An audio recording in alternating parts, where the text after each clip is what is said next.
नमस्ते, मेरा नाम वंदना है, मैं इमोशनल इंटेलिजेंस कोच हूँ।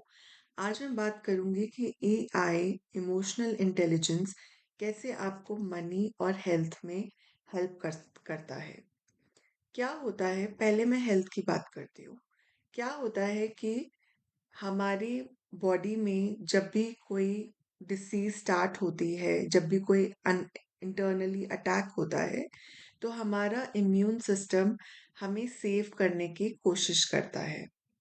बट क्या होता है जब हम बहुत स्ट्रेस्ड फील करते हैं, बहुत गुस्से में होते हैं, बहुत वरी एंग्शियसनेस होती है, तो ये जो इम्यून सिस्टम, जो एनर्जी जो फाइट कर रही है हमारे हमें डिसीज ना हो, ये जो हमारा इम्यून सिस्टम में एनर्जी लग रही है, वो सारी एनर्जी जाकर हमें स्ट्रेस से बाहर निकालने में लग जाती है। तो उससे क्या होता है? उससे ये होता है कि वहां पर जहाँ इम्यून सिस्टम फाइट कर रहा था, वहां पे कुछ नहीं हो रहा। एज इफ लाइक कि जैसे कोई कॉलोनी है, वहां का गार्ड कहीं और चला गया, तो अब कॉलोनी खतरे में है। उसी तरीके से जब हमारी बॉडी का इम्यून सिस्टम स्ट्रेस हैंडल करने चला गया, तो हमारी बॉडी खतरे में आ जाती है। तो जब हमारी बॉडी खतरे में आ जाती है, तो हम और प्रोन हो जाते हैं। तो रिसर्चर्स कहते हैं कि जब हमारा ईक्यू लेवल हाई होता है, इसका मतलब ईक्यू लेवल हाई मतलब कि हम इमोशंस अपने आप कंट्रोल कर पाते हैं, और हमें कुछ अपने आप कंट्रोल कर लेंगे, और हमें कोई सपोर्ट नहीं चाहिए। ठीक है? तो इम्यूनिटी सिस्टम प्रॉपरली वर्क करता है, तो हम लेस प्रोन होते हैं डिसीजेस के लिए। पर अगर हमारा ईक्यू लेवल लो है, तो हम मोर प्रोन हो जाते हैं डिसीजेस के लिए। ठीक है? तो अपने ईक्यू लेवल बढ़ाने से हमारी हेल्थ भी ठीक रहती है, और हमें कम डिसीजेस लगती है, बीमारियां कम लगती है। For example, Ohio state university, वहां पर एक स्टडी हुई थी।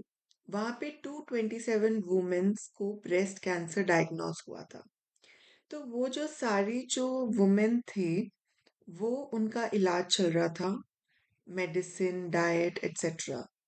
उसके साथ उन्होंने सोचा कि अगर इन सबको ईक्यू के बारे में बताया जाए, इमोशनल इंटेलिजेंस के बारे में बताया जाए, तब उनकी हेल्थ ज़्यादा इम्प्रूव करेगी।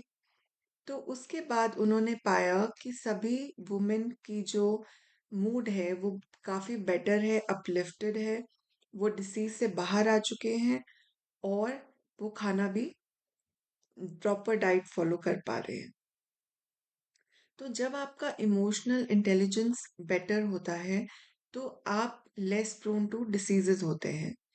एक तो है कि जब आप डिसीज में हैं, आपका इमोशनल इंटेलिजेंस बढ़ रहा है, तो डिसीज बेटर होने लग जाती है। और दूसरा है कि जब आपको इमोशनल इंटेलिजेंस आपका स्ट्रांग है, तो आपको डिसीज आपके पास कम आती है। तो दोनों चीजें एप्लीकेबल हैं। ठीक है?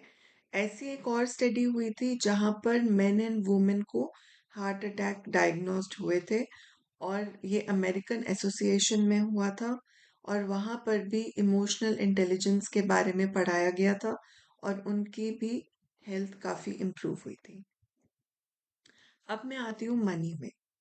जो मनी है, किसी भी आप कंपनी में काम करो, कितने भी इंटेलिजेंट क्यों ना हो, अगर आपका इमोशनल इंटेलिजेंस लेवल हाई नहीं है, तो आपको दिक्कत आ सकती है। रिसर्चर्स कहते हैं कि 20% ही आपका एकेडमिक इंटेलिजेंस होता है, और 80% आपका इमोशनल इंटेलिजेंस होता है।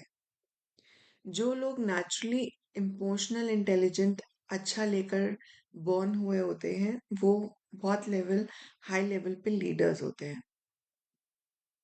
ओके? तो it all depends on you.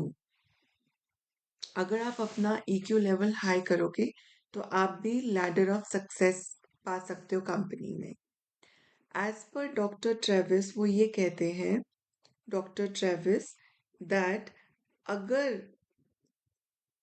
आपका इमोशनल क्वोशंट एक पॉइंट भी ऊपर जाता है, तो इमोशनल क्वोशंट के पॉइंट्स होते हैं। वो कहते हैं कि अगर आपका एक पॉइंट भी ऊपर जाता है, अगर आप 5 से 6 या 6 से 7 आते हो, अगर एक पॉइंट भी ऊपर जा रहा है, तो आपकी सैलरी में ऑन एन एवरेज $1300 ऊपर जाना चाहिए salary. Okay, so EI makes the difference. Okay, तो अगर जब आप अपना EI लेवल बढ़ाओगे तो आपका हेल्थ और आपका मनी भी इंक्रीज होगा। ओके, तो ये था इस वीडियो का मतलब। और आप अपने EI पे वर्क करें और ये वीडियो अपने फ्रेंड्स के साथ भी शेयर करें ताकि उन्हें पता चले कि EI का कितना वैल्यू है।